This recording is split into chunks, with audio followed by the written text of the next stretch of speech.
Kumusta? Maligayang pagdating sa aking mga kaibigan channel. Ang balita ngayon sa Burek Burkay ng matalik na kaibigan at Ozzy Yajes at Burek Burkayan na nagbigay ng hindi inaasahang suporta.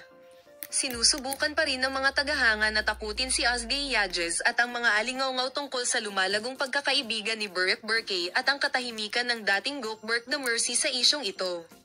Ngunit ang mga bagay ngayon ay mas nakakagulat. Ang isa sa mga malapit na kaibigan ni Gokberk ay bukas na suportado sina Ozzy at Burek. Ano ang ibig sabihin nito? Alamin natin ang nobya. Ano ang nangyari sa punto?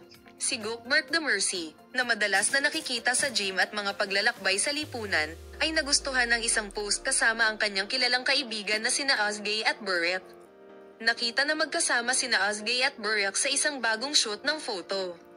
Ang mga tagahanga na nakakita na ang kaibigan na ito, na palaging kasama ni Gokberk, ay sumuporta sa Ozzy at Burek, ay nagulat. Ang ilang mga tagahanga ay nagsimulang magtanong kung lihim na naaprubahan ni Gokberk ang kanyang mga kaibigan, ngunit nais na sabihin ng malinaw.